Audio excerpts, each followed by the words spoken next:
with UW. Ouch. Thank you.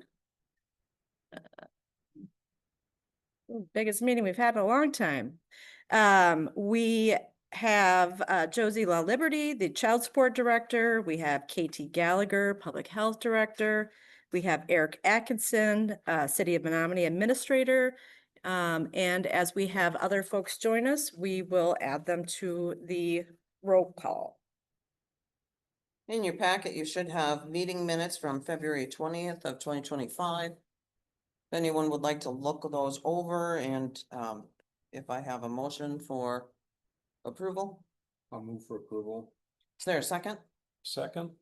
Is there any discussion? All those in favor signify by saying aye. Aye. Any opposed? Motion passed. Public comment. Do you have any public comments there? No public comment.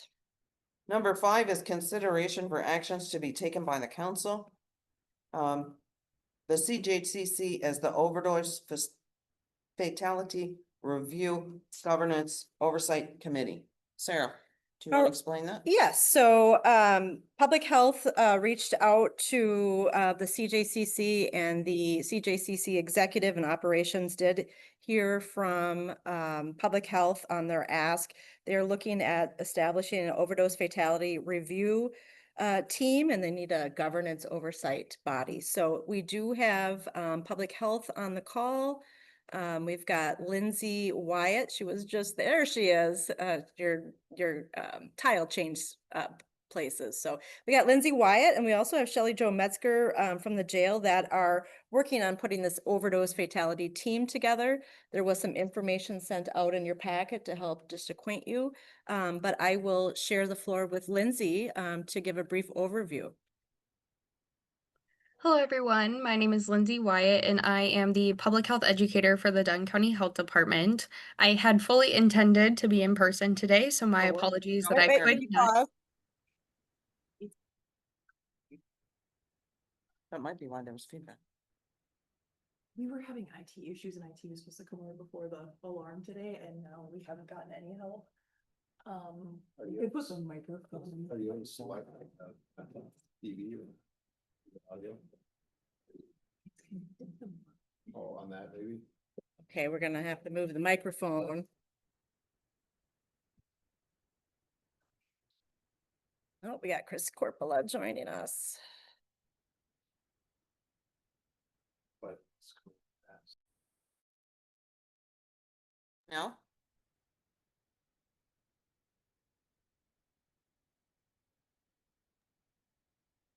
Am I good to proceed? Is there feedback?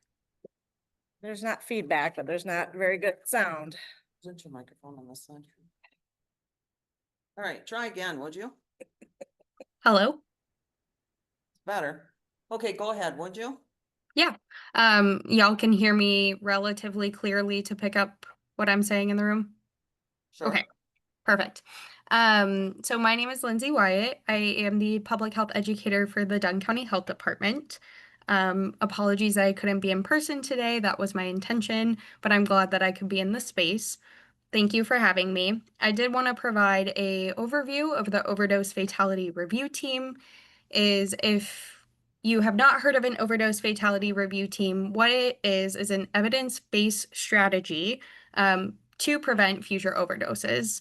What goes into it is looking at the lives of an individual who has passed from a overdose and looking into the factors that were leading up to that comprehensively. So whether that's, they have a history of familial substance use, incarceration rates, they could have been connected to mental health services and maybe not, truly looking into the different factors. How this works is that we invite multidisciplinary experts to the table, such as law enforcement, behavioral health providers, emergency department providers, public health, anyone who really has a hand and interacts with people who use drugs to look at those factors and the services that they've engaged in, to identify any trends within those overdose fatalities and be able to identify recommendations for prevention of future overdose deaths in the future. How the overdose fatality review team structure is that the health department, with support with opioid settlement dollars, is the neutral agency that has been selected to facilitate the team. What this means is that I, as a public health educator, will be supporting our experts to create this team, to be able to come to the same space and to have this conversation. So collaboratively, we're identifying cases for reviews, identifying those trends, and identifying those recommendations. So we have the health department as a neutral agency. You have the overdose fatality review team that has all of our experts from law enforcement, health, schools, even anybody who really has a hand at the table. And then the CJCC Executive Committee has kindly accepted our proposal to be the governance for this as well. So we will provide updates to the CJCC Executive Committee on an annual basis, identifying drug trends, identifying any sort of system improvements, as well as recommendations, so that we could receive their support in implementation. We do ask that individuals who are involved with the overdose fatality review team are able to attend, once we have this up and running, 2 meetings a year.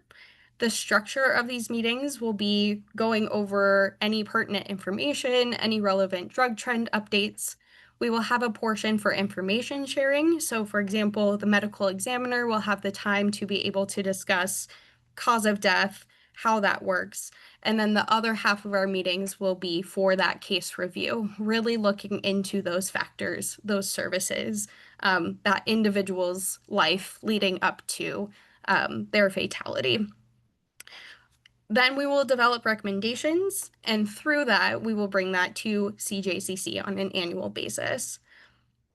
Why I'm so excited for this, and I think Dunn County has a unique opportunity, is no overdose fatality is a good thing. It is something that we want to prevent. However, compared to some of our counterparts, like the urban cities, our overdose fatalities are still in relatively low numbers.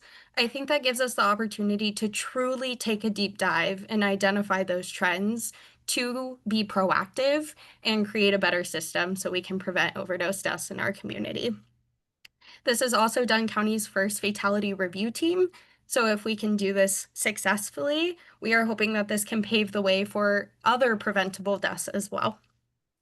So I want to say thank you for allowing me to this space. I know that this is a difficult topic. It's not something that is easy to talk about, and it requires a lot of trust and relationship building.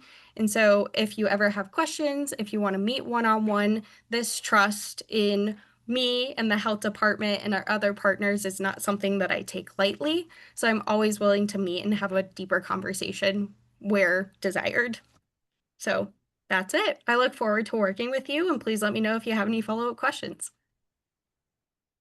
Are there any questions now? Is there a cost to Dunn County for this? Did you hear that question? We did. So right now we have a startup cost of Lindsay's time to coordinate and set the table with the opioid settlement dollars. We are looking at other funding to support that backbone time and personnel cost, but there isn't necessarily a cost for the group to come together. Their agencies are sponsoring their time. And if there are recommendations that have a cost associated with them, I think we would have to really think about grant funding or other creative funding models to make that work. Because obviously, when we look at other fatality review teams, one that comes to mind is in Eau Claire with around childhood deaths. They put together some Kids Don't Float spots where you can check out flotation devices before you get into the river. And there was a cost for that. And so they did reach out to community partners that might want to have their name on the side of those kiosks. And so we would do something similar if there was a recommendation made by the overdose fatality review team that did have a cost associated with it.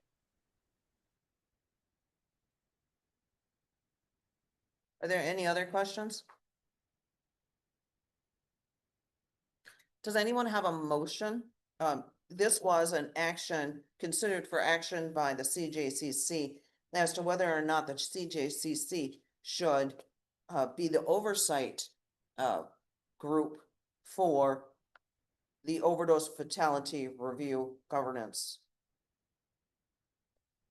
So does someone have a motion? I would move that we accept the oversight. Is there a second? The sheriff moved, Judge Peterson seconded. Is there any discussion? I guess the only discussion I would have is, so any overdose fatality that's drug related that we think it could be criminal, you know, comes usually through me. And I maybe had 2 that I can think of in the last year. And I understand that Eau Claire has this, and it's always great to learn and to try to prevent, this from happening, but I also feel like we have Project Hope, we've got treatment court and TOP, and we have, you know, all this time that we spend on drug related.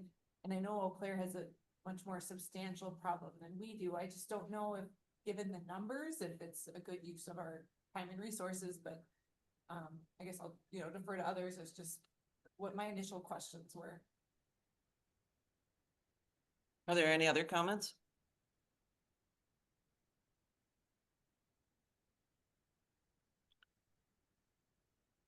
Do we know how many numbers we have of, like, in the last year, opioid overdoses? So you're Yeah. correct. Sorry, go ahead. Do we know how many opioid overdose fatalities we've had in the last year? Sure. So I apologize. I thought I heard somebody else answering. So that was my pause. So we don't have a ton, and I'm grateful for that. So 3 to 5. Having a conversation with the medical examiner, there are some additional polydrug overdoses, and so that would be a potential to review. And again, meeting twice a year, getting our feet under us as far as how these reviews go, using the opioid settlement dollars in an approved prevention strategy, I think makes a lot of sense. If we don't need to meet twice a year because we don't have the deaths, that's a good problem to have, and we can decrease the frequency. Your request from the CJCC is that you come to us 1 time a year, is that correct? Correct. So your group, which you're not expecting anybody separately to be on the, separately from the CJCC to be on that group, you just want us to look at it once a year and make sure you're following your rules. So let me make sure I'm clear. So we do have an overdose fatality review team that'll meet twice a year, depending on the number of fatalities we have. And then when those teams develop recommendations, or that team develops recommendations, we would take those recommendations to the CJCC Executive Committee for review as a governance board. Is it the executive that makes sense for that governance board? Because that's only a handful of people. It seems to make more sense that it comes to the full CJCC, because these are the folks that are going to be able to move those recommendations into action. That's at your discretion. Is there any other discussion? I would just say that this is definitely an evidence-based strategy that most communities have already up and running. I think we're behind the times getting this established. Thankfully, we've had a low number of overdose fatalities, but just recently we have had one, and there were certainly things in the wake of it that could have been done differently to prevent it. So I think there is value in the overdose fatality review. I think just meeting twice a year might not even be enough to really address some of these issues. And you know, when we're talking about a crisis and we're being slow to respond to the crisis, is it really a crisis? And maybe it's not with our low numbers, but certainly there are people affected. There are changes that could be made to improve the system, and we are collaborating to work towards that healthier community. Any other discussion?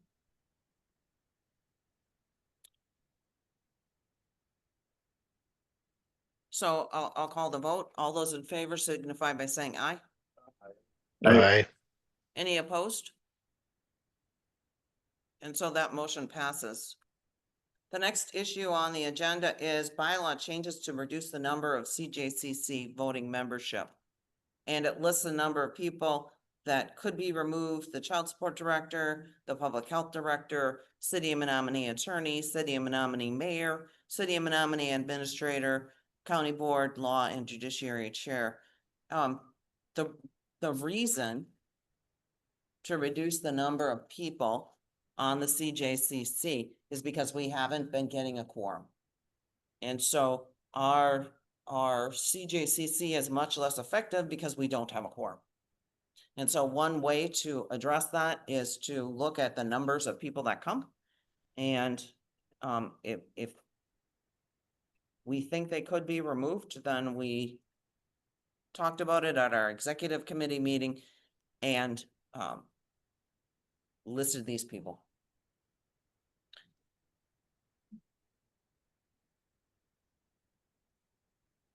So, does anybody want to talk about this?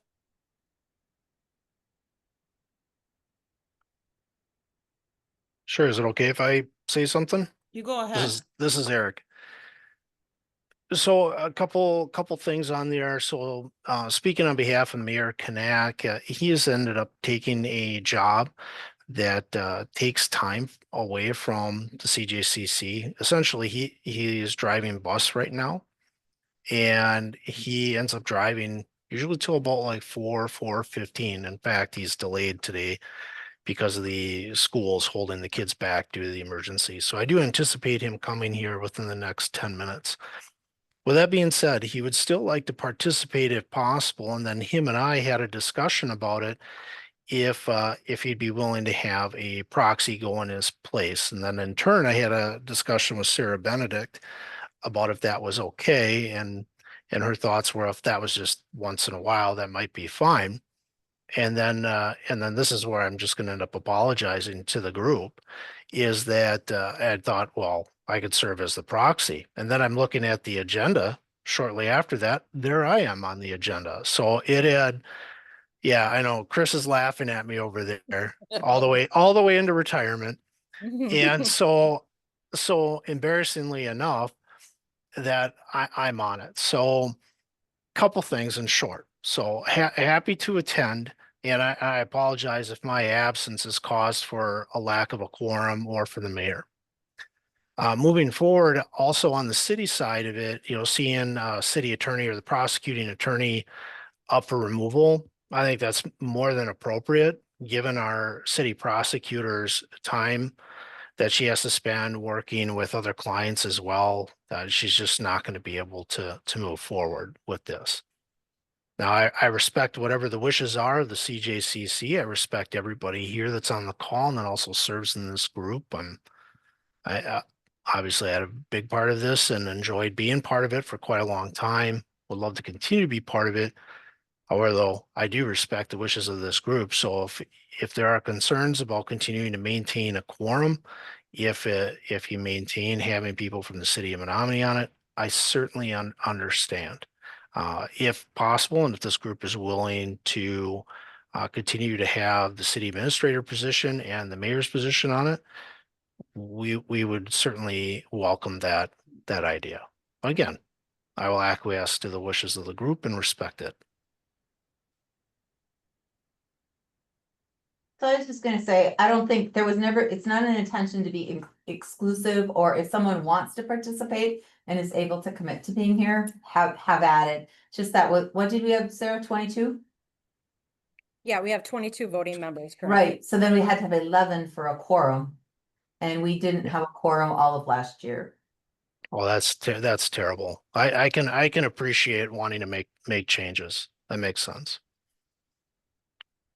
But that being said, if the city wants to continue to be a part and is able to be present, or anyone else that's on the list of others, that's okay. We just need to kind of solidify who can commit to being there or have representation there so that we can get to our quorum. Makes sense, and that's completely fair.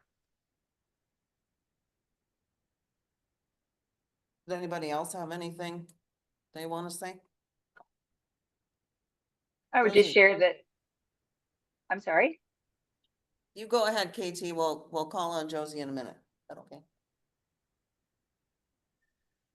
So from the public health department, I think that there's a strong dovetail. I also, again, just as Eric had shared, acquiesce to what the group wants to do, totally understand needing to have a smaller number for quorum. We can attend as needed. If you guys want to remove the public health director as a voting member, I understand that. I also want to continue to participate, especially with the natural relationship just formed with the overdose fatality review team. Josie, do you have anything you want to say? No, just a similar thing to KT. I'd still like to participate. I don't think I was the reason why a quorum wasn't being met. I think sometimes I make the quorum when I do show up. So I don't know if that's. I don't think you're the reason why the quorum wasn't met. I do think that if we're talking about the Criminal Justice Collaborating Council, you're like a bootstrap in. Correct. Yes, there's other people at the table whose expertise and opinions far exceed mine. But again, if I agree with Ms. Corpola that if you want to be on the board, it was never meant to be exclusive, and if somebody wants to come, great. But we have to have a quorum.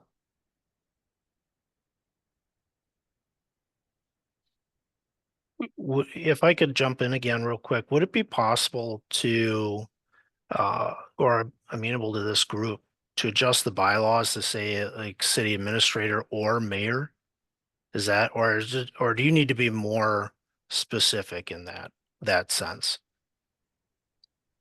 I thought about that. I thought about like city representation, city administration representation or something that could be either. If something like that would be possible, that would be great. So then if the mayor cannot attend, then I could go and place, or if someone else could, certainly that has some awareness of what's happening. But again, I respect the wishes of this group and I understand the predicament you're in.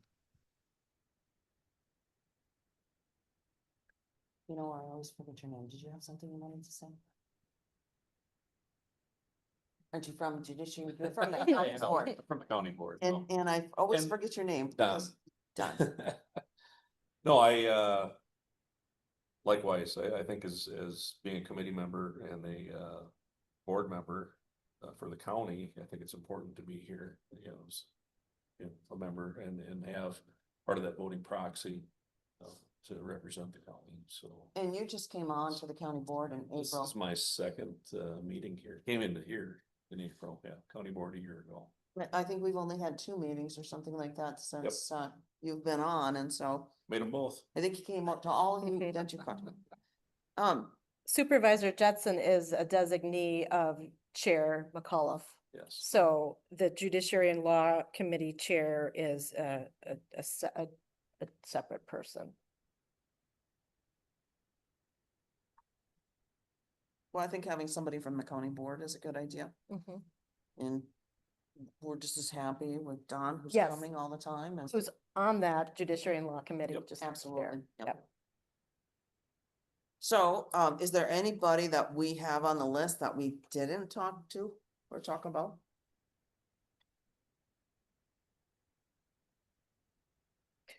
No, sounds like there's a renewed commitment to the CJCC and attending meetings as we move forward. We could consider that bylaw change. That would have to go through the executive committee and then be approved by executive and brought back to this group for those changes. So I think one thing we should do, and I don't know if there's a motion, but certainly I think we heard from the city that their city attorney could be removed. Yes. And if she's not going to come, I understand everybody's busy, and if she's not gonna come, maybe that would be a thing for the motion. And if the mayor and the city administrator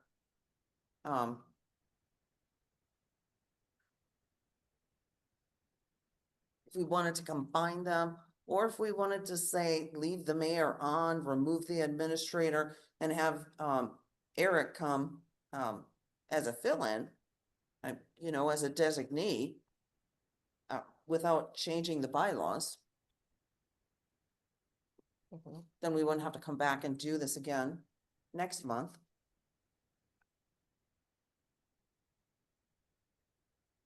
So does anybody have a motion?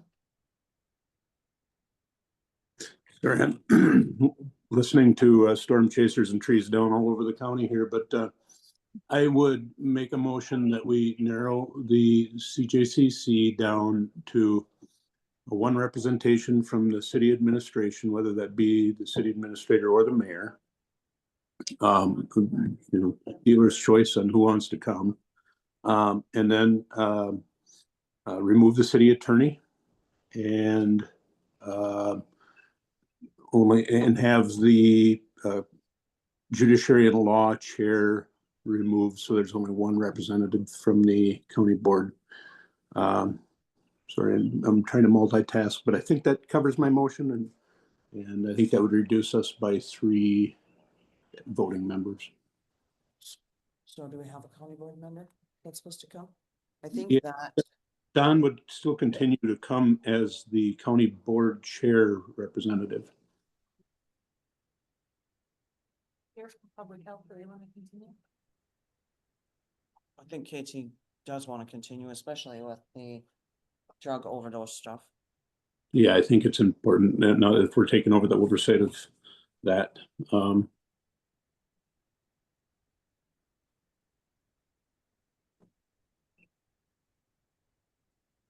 I would second the sheriff's motion.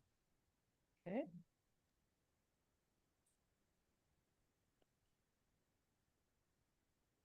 Oh, yeah, he's right. So is there any more discussion on those issues? I would just say that the wording to just ask that. I know the sheriff was talking specific wording for the city. Would it be the city mayor or designee? Would that be instead of, you know, pointing out city manager or such? Would it or mayor? Would it be more to say city mayor or designee? I think our bylaws say that, any member can have a designee.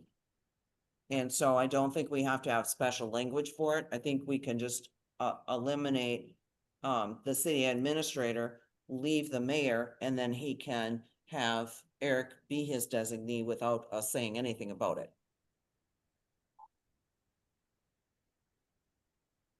Do you agree with that, Sarah? There is limitations on the designees and the number of meetings that they can attend based on the bylaws. Let's see where that would be.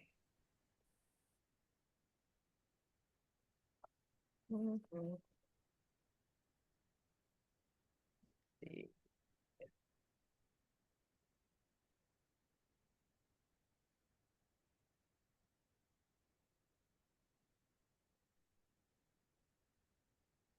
It's on page, it's right under the list of people here. Okay.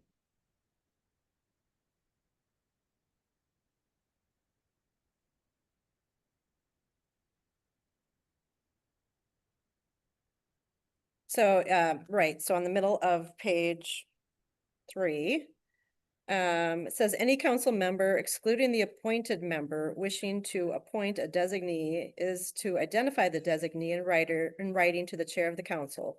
In order to ensure the full commitment of stakeholders, the designee may attend no more than 2 consecutive council meetings. Lack of attendance by any member may be cause for removal by the from the council by the council. So that is what the current bylaws state. That also can be changed if folks feel that's appropriate.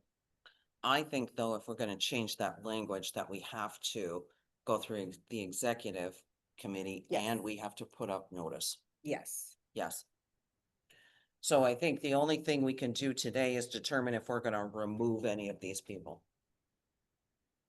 And the sheriff moved to remove the city attorney. I think the city administrator and the county board, law and judiciary chair. Is that right?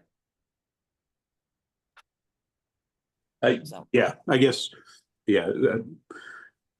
It was, so I wasn't aware of the language that you couldn't send a designee more than 2 consecutive meetings in a row. You know, I don't know, Eric, how that would work out with the mayor, or if your preference would be to be involved versus the mayor.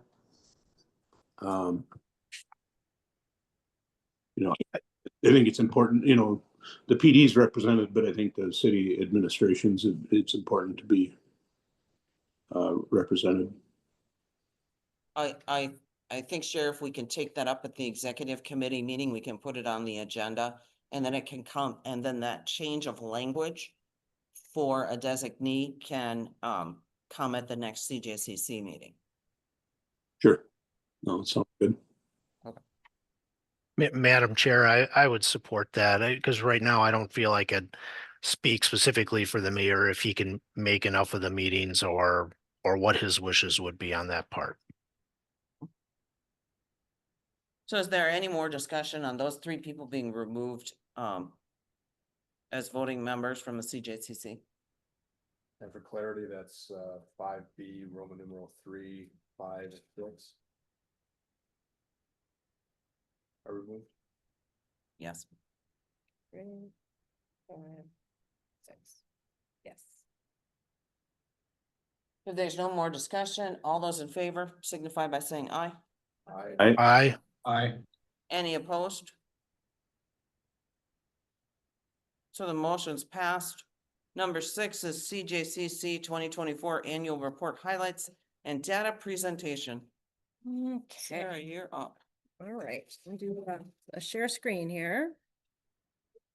So some information did come out late this afternoon, hot off the press, but we're gonna take it up here. So hopefully you can see my screen. All right, so just want to start with some of the highlights.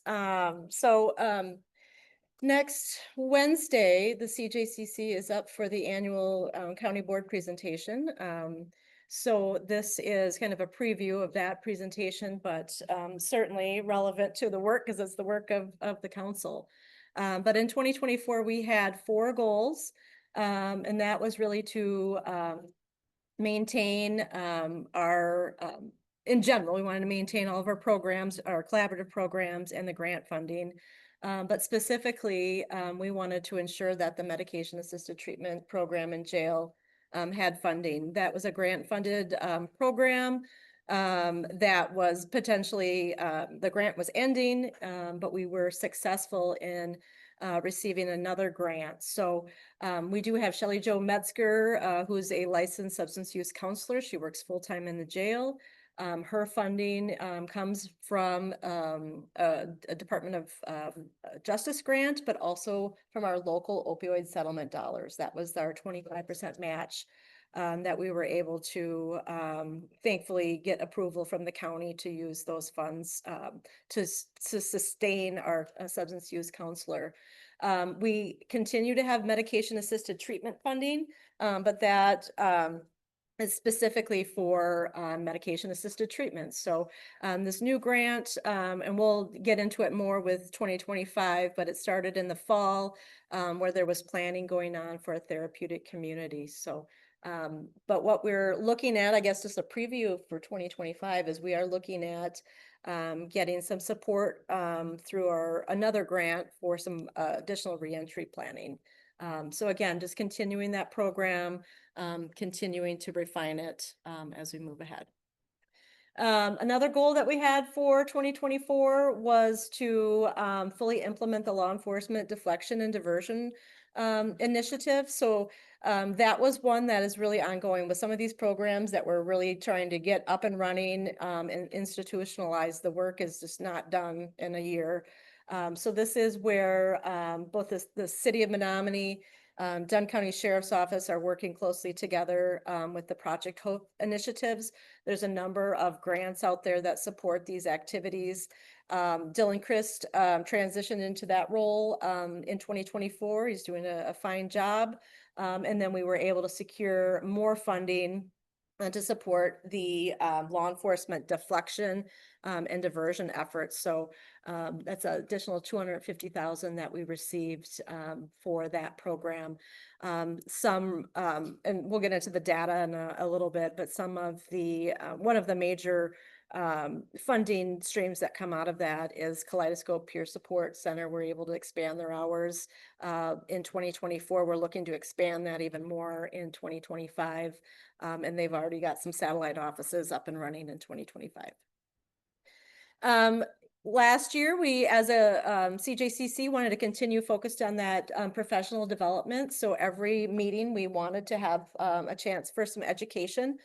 So we had a number of community providers come in and give us updates and put some faces with names and really understand how some of these programs and services are provided out there. So that was successful. And then with our grants, we do have, typically all the grants have some sort of training component, but we're continuing to not just send maybe one person to training, but send a small group where we can really, as a team, really understand some of those best practices, and then bring back the knowledge back to our teams. And then the fourth goal was to expand and enhance the family treatment court. We received a federal family treatment court enhancement grant in 2024.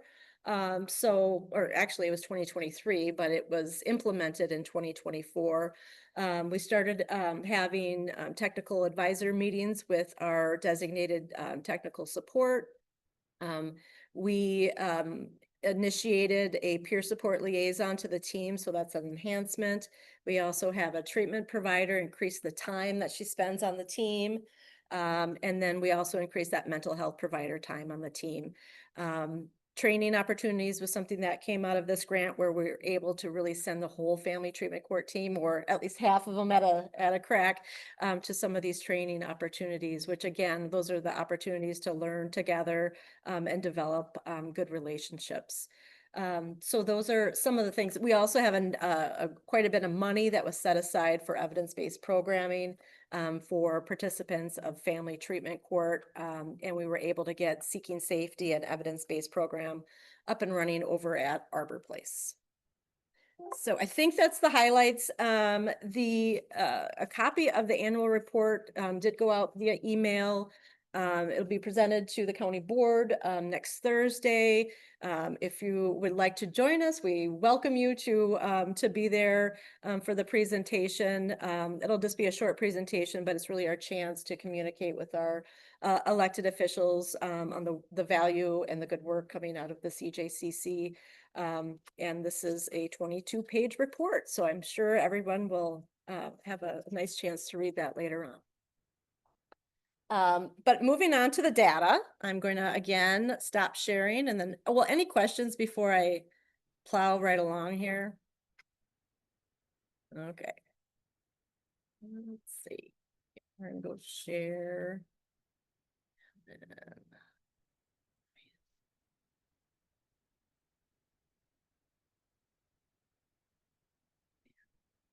Hold on, I gotta open it.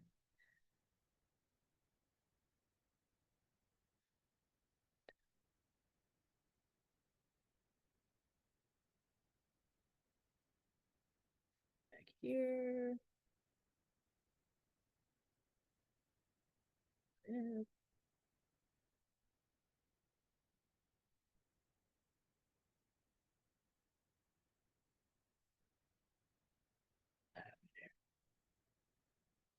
don't know how you can see it on your screen, but then when it shows up, it's not there. Let's do this again. What's that?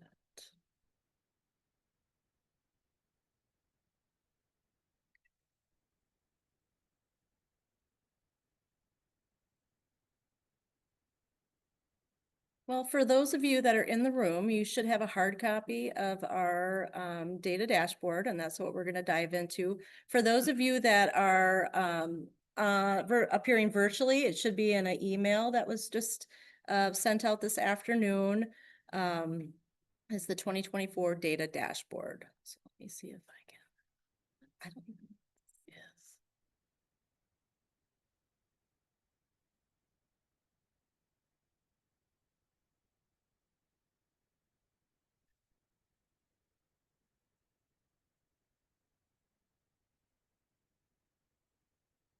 See it.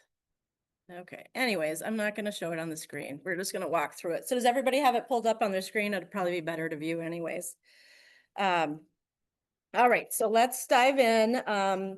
And you know how Murphy's Law works, when you hit print 25 copies, then you notice the error. So I'll point that out as we go.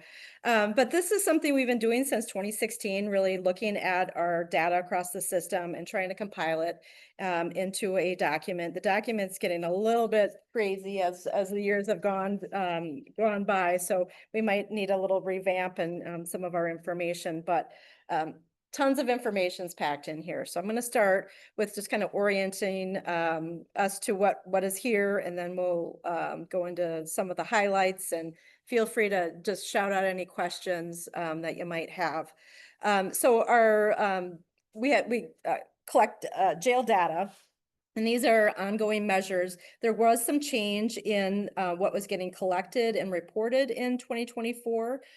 So we no longer are getting the breakout as far as the number in lockup, Huber, and electronic monitoring. And we're no longer getting the pretrial, probation, or sentenced, kind of that snapshot at the end of the month. It sounds like there were some challenges in the jail as far as how to be consistent in measuring those things. So they opted just to not report them. I think it's a loss in that we do lose that visibility of really looking at, you know, kind of, again, it's just a snapshot, but give us a sense of who we have in the jail setting. So looking at the yearly jail totals. So we've been collecting data for a long time. But this year we did have 91 as our average daily population. So that's about the pre-pandemic levels. If you look in 2019, we had 92 in our jail. So the numbers dipped down, but have crept back up. As far as the total bookings in 2024, we had 1,716. That is still lower than the pre-pandemic levels by a couple hundred. So even though the average daily population has gone up, the number of people that are getting booked is still lower than it was prior to the COVID outbreak. Recidivism really is a measure of their computer system, if people have been in that, been booked in our jail before or not. So those can fluctuate depending on who's getting booked. Lockup numbers have crept up over the years. Huber numbers have held steady. Electronic monitoring has been fairly low utilization and steady as far as that number is concerned. As far as the male, female, kind of consistent, we're seeing that 75-25 split between males and females. Demographics have been consistent over time as well. So 89% are white Caucasian, 8% Black, 2% Asian, and then 1% American Indian. So I did, because of language changes, census is going with American Indian instead of Native Americans, so just made that change. When we're looking at the snapshot of the year total, again, we've got to take that with some caution because it's only part of the year overall. But in 2024, you know, we did have the considerations for holding people pre-trial, and those bond considerations did change. So any questions on the jail data? All right. Looking at the law enforcement proxy, I'm excited to report that we've had our record number of proxies in 2024. Oh, like I hear myself. That's strange. So we do, this is where we have an error on the Duzo line. Instead of the 873, it is 523 proxies were completed by the sheriff's office, 350 by the city. So the total for 2024 should be 873. So just a little switch. And I will update this and send it out so everybody has the latest version. So yeah. What we see here, things are interestingly consistent over time in a lot of areas. As far as the risk level, we continue to see, at least with our proxy quick screener, the majority of those law enforcement encounters are with low risk individuals. About 58% when we combine both agencies, 34% for that medium risk level, and that high risk level is about 8%. Risk level means risk of doing those criminal behaviors again. So that's what that means. The younger you are, the riskier you are. The more times you've been in jail, the riskier you are. The younger you were first arrested, the riskier you are. When we look at the major offenses, so really for every proxy that comes in, sometimes there's multiple offenses. We would categorize that into one of the offense categories and really go with the highest offense that is in, whether it's one or multiple offenses. We are seeing that kind of an increase in the number of alcohol and drug related offenses. So we were at 51% for the combined agencies. So these just mean they're drug charges or alcohol related charges or paraphernalia charges that are coming through. The most prevalent offense was OWIs. We had 30% combined OWIs. That is trending down from the previous years, but still at a high level. That could be alcohol or drug, not necessarily separating the two. Next, most frequent drug category is methamphetamine. This is where we are seeing the numbers reduced quite a bit. So we were at 12% for the combined agencies.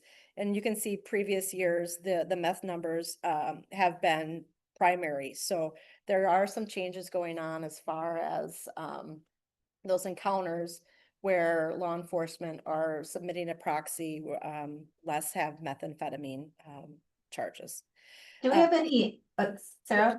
Yep. Do we have any speculation as to why that is? I don't know if Katie or Andrea with the cases that they're seeing, if they're, because I haven't looked at your 2024 numbers as far as meth cases, if the numbers have come down. But my sense is there's less coming across the screen, so to speak. My understanding in talking to the drug investigators, they can't find any CIs to work with them. So most would rather, so they're not being able to do controlled buys and get the meth cases because there's really no incentive. They would rather just take their walk, take their charges and go through the system. So I think we're seeing less. Probation's changed, the amount of jail we get changes. So it used to be we could give some incentive. There's really no incentive left. So we're seeing a huge reduction with our drug investigators. I don't know if the sheriff would agree, but I'm not seeing many, and when we do see them, it's through state patrol on a traffic stop for an unrelated matter.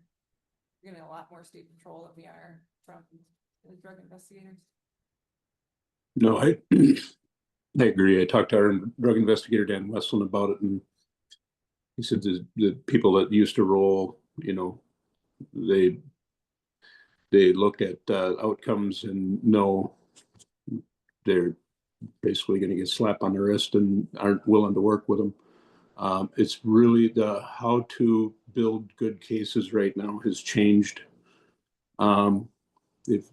It takes a lot more technology now than just getting buys into people, and cases take longer to get to these major dealers.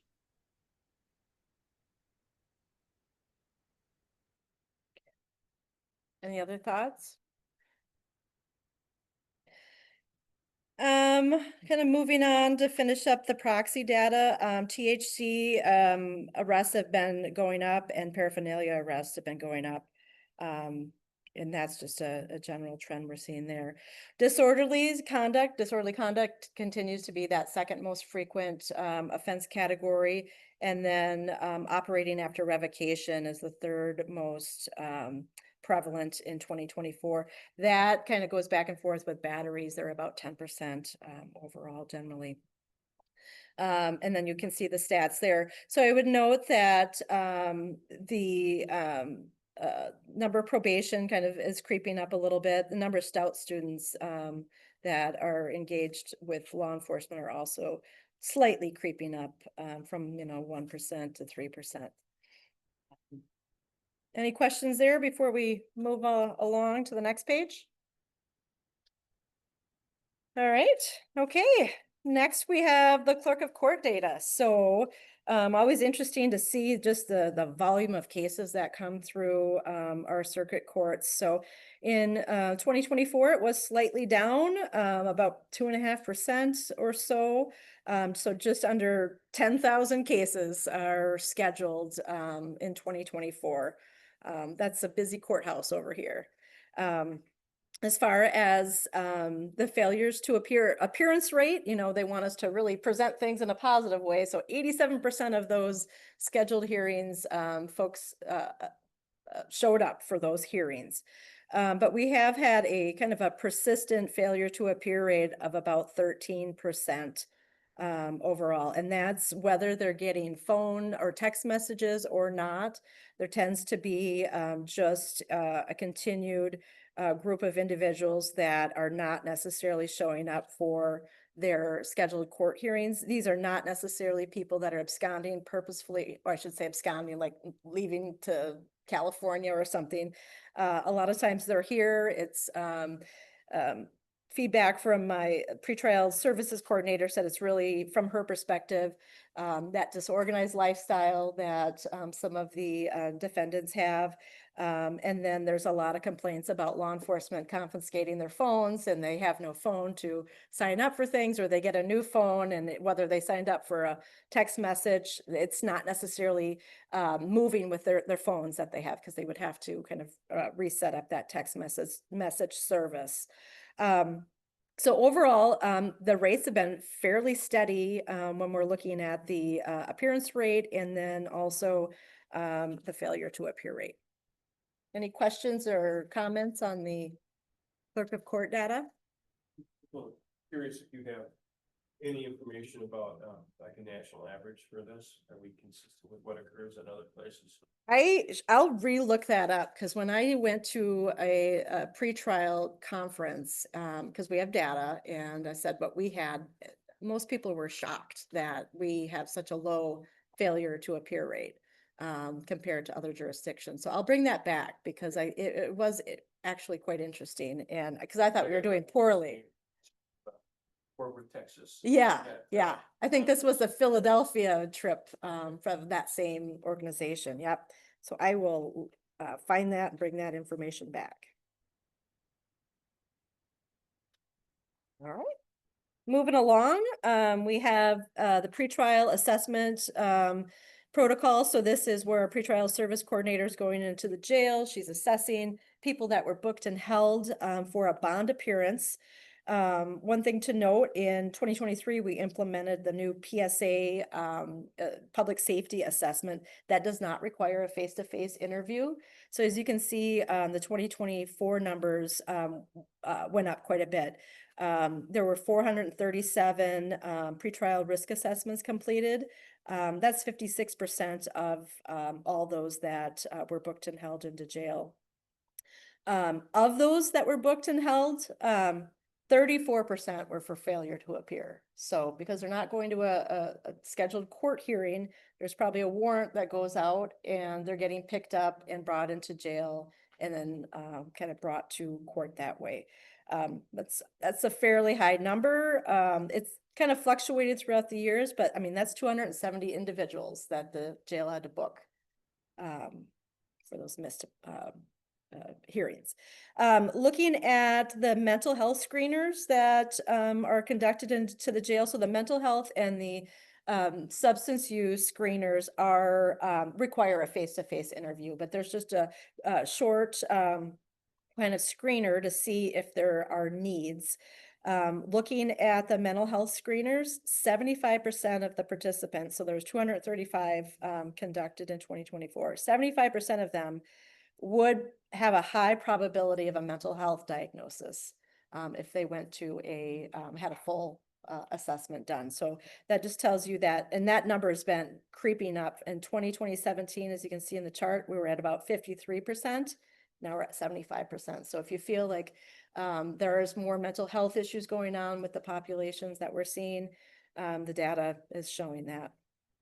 And then looking at the drug screeners again, 235 were completed in 2024.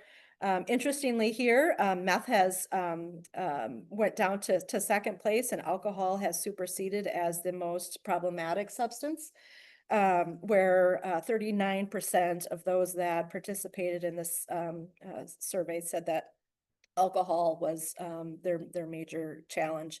And that, we assess whether it's mild, severe, or moderate, and both meth, alcohol, and heroin opioids were at a severe severity.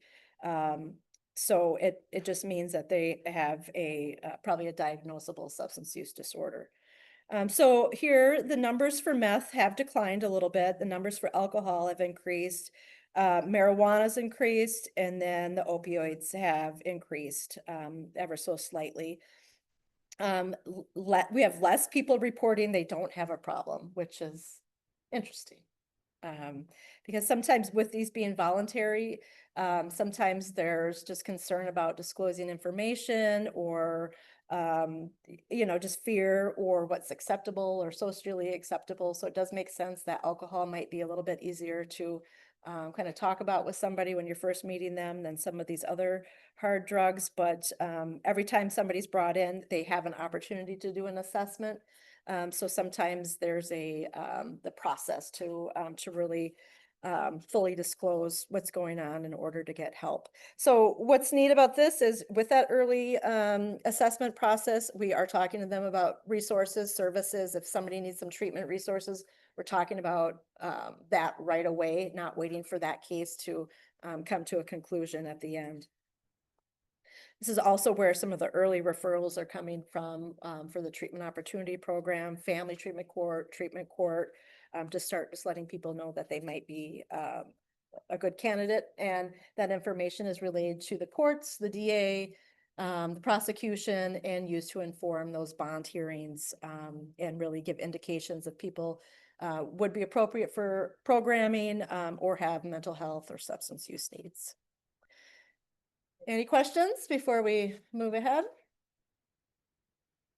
Next page, we've got the pre-charge diversion data from the district attorney's office and the deferred acceptance of guilty pleas. We had some delays in getting that data, but we will be getting that at some point and updating these charts for the CJCC. So more to come on that. Next page, we have the treatment opportunity program. So this is our diversion program that is case management, drug testing, treatment, follow along, and kind of a lighter version of treatment court, so to speak. So the numbers there, year-to-date referrals were down quite a bit in 2024 from the previous year. Number of participants has increased, and so has the number of those have ended successfully. So we had 19 successful completions in 2024. It's about 56%. And then year-to-date, program to date, so that's since the program really started, about 60% of the participants complete that successfully. And then 40% do not. And then if the cases they do not complete successfully, it goes back to the DA's office, go back to the court as far as really looking at what might be appropriate there. moving along, we have treatment court. So in 2024, numbers continue to be strong. We had started the year kind of moving with 20 individuals. We had 8 more join the program during the year. We had 10 graduations, which is probably our record. And we had 4 terminations. And as you can see, terminations and, it's a difficult program to get through. So we tend to kind of have that 50-50%. So if you look all the way to the right on the chart, that's the program to date. So we've had 148 participants in that program since 2008 and 71 graduates. So that's about 51% success rate with that. Looking at family treatment court, What are some of the reasons for termination? And once terminated, is it like a one and done? They wouldn't be allowed to come back into that sort of a program again in the future, or? Sure. Do any of the judges want to take that, or should I take that? Well, really, a lot of it is someone an imminent threat to the public. The treatment court, they causing more crimes, especially something that's involving a victim is a basis for termination. Unwilling or unable to proceed with what's available, or the best effort, essentially the treatment court room is nothing available to provide for the participant. And so there's a due process matter as far as having a termination hearing, with motion for that. If terminated, most folks that are in this, they're first off, they're high risk need, and a lot of them are there because of their extended supervision requirements for probation, and being terminated the program usually is a condition of that. And so they are in theory usually revoked, and they may or may not be eligible down the road. It really varies, but Judge Peterson was on for 10 years. He probably knows it's back in his hand, so. Well, I think we can now reapply. They can reapply for 6 months, right? For termination. Or new event. Yeah, they have to be some sort of new chart, new event, yeah, so. Okay. But, so all different situations, so. And I'd also point out, this is our highest risk, highest need of our population. So they have a lot of behaviors that need to be changed, and that can take time, and yeah. All right, family treatment court. The numbers here have been steady over kind of the years, but we've had 42 participants overall since the program started. Referrals were up in 2024 quite a bit, but the actual number of participants that started was just slightly lower. Number of children impacted. So while the number of participants might be lower, they are representing family units. So that was 27 children of those 16 participants that we had in 2024. We had 8 graduations that were successful and 4 terminations. And I would argue that there's some of the same reasons as far as those terminations, as far as them continuing to use, not being open to wanting to continue the program.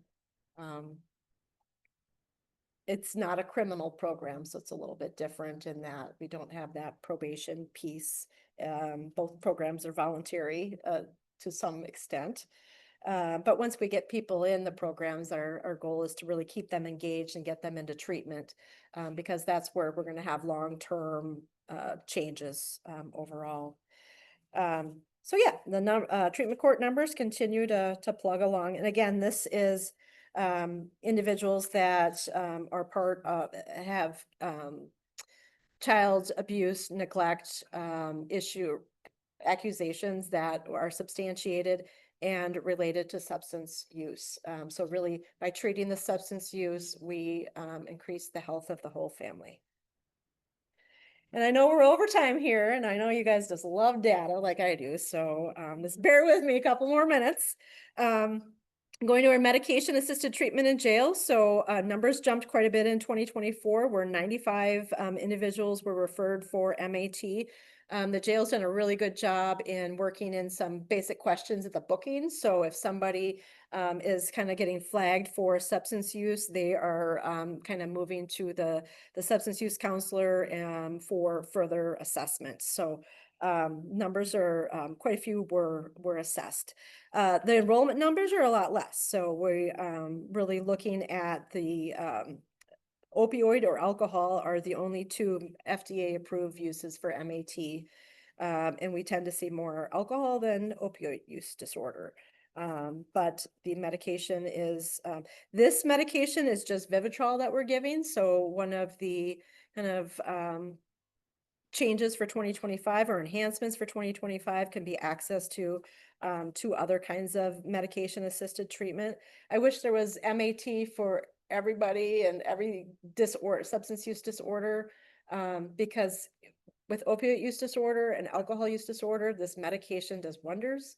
It can help them really get beyond the cravings and start to absorb the training and really change their lives. Unfortunately for methamphetamines, there is no approved medication assisted treatment. You know why enrollment is so low, given how the assessed is? Yeah, because we have to have opioid use disorder. So in 2023, our Department of Justice grant allowed us to use alcohol use disorder. So that's where we were getting most of them. This is where we had to more focus on opioid. So I would probably argue that most of these should probably be both, where they do have alcohol use and opioid use disorder. The state is reevaluating that because every site that has a grant for MAT from the Department of Health Services is seeing the same thing. Their opioid use disorder numbers are going down and their alcohol use disorder numbers are going up. And we know it works, and we know that it's a danger to community when individuals are so intoxicated and driving around and doing their stuff. It's a good question. And then this is the last chart, and the rest is just information as far as kind of just reference. But this would be the law enforcement deflection and diversion. So these are the Project Hope efforts that are taken by the city of Menominee and the sheriff's office. So as you can see, the numbers are slightly up as far as law enforcement referrals. So that's just where law enforcement's out doing their business and they're encountering individuals that could benefit from really treatment or some other needs. The quick response deployments, that has discontinued in 2024. Our behavioral health officers, from what I understand, had difficulty getting human services, the fire department, and Arbor Place and their kind of quick response team to be quick and responsive because everybody has jobs and their schedules, and you can't just drop what you're doing and do a quick response team. So it's not that they're not going out and meeting with these individuals. It's just kind of shifted where it's our behavioral health officers. So Officer Aaron Berg and Officer Dylan Chris are now kind of taking those interventions. So as you'll see, that's where that big increase comes from with the BHO interventions, because our QRT deployments have gone down. Referrals to treatment. So they, what they're out there doing in a trusted capacity is really encouraging people that are struggling to consider treatment and get engaged in treatment. But we know it's been difficult for our behavioral health officers to track actually who's following through with treatment. There's a lot of confidentiality rules, and those things aren't necessarily in place. We do have signed releases going on, but sometimes we're kind of leading them over to treatment, but treatment's taking over from that point. One thing we're looking forward to here in 2025 is some caseworkers or system navigators to be coming on board, because we know behavioral health officers are so busy out there doing their work that they need somebody to hand it off to help with that follow along or kind of that warm handoff. So we can get them connected with whether it's human services and some of their programs, or veteran services, or disability services. But what we're seeing here is a lot of kind of vulnerable adults that have complex needs that need more assistance than just that quick intervention. So that's where we're looking at using some of the grant dollars to hire some caseworker support there. Anything that you'd like to add, Brian? On the, With our CASA grant, that things are finally gonna get moving on that here hopefully very soon. I know the sheriff's department's gonna be on board in a case we're looking at our position is gonna be called a coordinated response specialist. But that's what it is essentially, is a system navigator or somebody that can tag along with clients a little bit and try to ensure that they're following through on the commitments that they're making when they put up with the program. So I just had some correspondence with our grant manager yesterday, and I think it'll be a little easier to shift funds around with the plans we've been making, so I'm hopefully, we'll be able to get moving on that here within the next couple of weeks. Just working on job descriptions and getting approved through city administration, we'll be able to get going on posting those for hire. Nice. So. all right. To touch on that, just one real quick message. We've been really pushing the state legislation, legislators to enhance Project Hope possibly across the state of Wisconsin.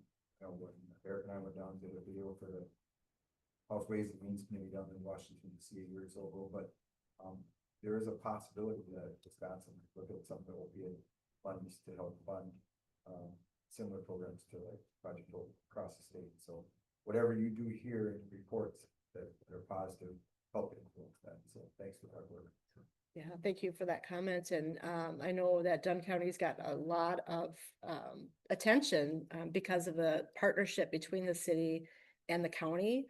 You're kind of asking, how did that even happen? How did you get these agencies to work together?